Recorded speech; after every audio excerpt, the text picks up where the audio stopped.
Ilha og sayri ang karaang pulong. Ang karaang pulong Cebuano Binisaya nga makita nato sa Ebanghelyo karong adlaw mga igsoon Hulyo 1 mo ang pulong nga manabok. Ingon si Jesus, manabok kita sa lanaw. Tabok. Tagsa na may makasabot ani sa mga batan-on.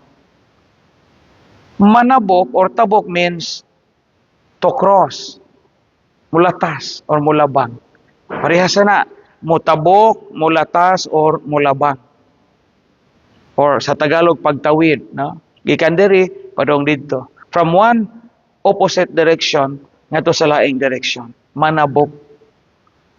Mutabok kita. Mga batan-on kay ilang gamiton kay let us cross naman. Let us cross the streets. Or we cross the river. Pero ang karaan mo tabok, mulatas or mulabang.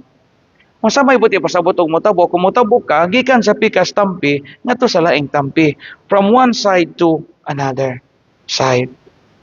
Sa kinabuhi pod daghan kitag labangon, daghan kitag latason, daghan kitag tabukon. In a figurative manner, ang paglatas o paglabang or pagtabok naghulagway ka na sa tong kinabuhi. Di ba?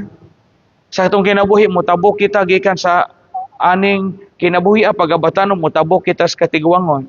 Mutabok kita gikan sa pagka-active service ngadto sa pagka-retired o pagka-inactive.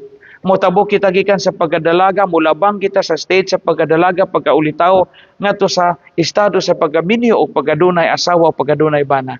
Tabok, manabok, latas, labang. Ilha sayri ang karaang pulong Binisaya karong adlaw.